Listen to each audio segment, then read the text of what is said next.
একটি দুটি নয়, প্রায় 40টি সশস্ত্র সংগঠন সক্রিয় ভারতের মণিপুর রাজ্যে।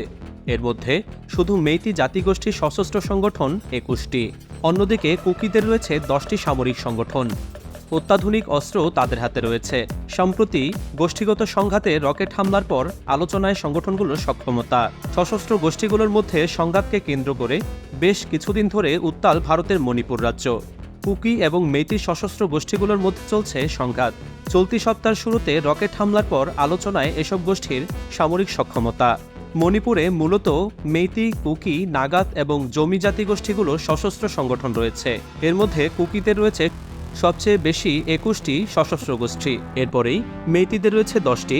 স্বাধীনতার দাবিতে দীর্ঘদিন ধরে চলছে এসব গোষ্ঠীগুলোর সশস্ত্র সংগ্রাম। মেইতিদের মধ্যে সবচেয়ে পুরনো এবং বড় সংগঠন হচ্ছে ইউএনএলএফ, যার সদস্য প্রায় 10,000। এরপরে রয়েছে পিএলএ। এই সংগঠনের সশস্ত্র সদস্যদের সংখ্যা 2,000-এর বেশি। অন্যদিকে কুকি সশস্ত্র গোষ্ঠীগুলোর বেশিরভাগই পরিচালিত হয় মিয়ানমারকে কেন্দ্র করে। Kuki National Army, Kuki National ফ্রন্টের মতো বিভিন্ন সশস্ত্র গোষ্ঠীগুলোতে 4 থেকে 6,000 সদস্য রয়েছে। এসব সশস্ত্র গোষ্ঠীগুলোর কাছে রয়েছে অত্যাধুনিক আগ্নেয়াস্ত্র AK-47, M16 থেকে শুরু করে বিভিন্ন ধরনের স্বয়ংক্রিয় অস্ত্র। রয়েছে গোপন প্রশিক্ষণ কেন্দ্র। সবশেষ লোকসভা নির্বাচনে মণিপুরে বিভিন্ন কেন্দ্রে হামলার অভিযোগ ওঠে এসব গোষ্ঠীগুলোর বিরুদ্ধে।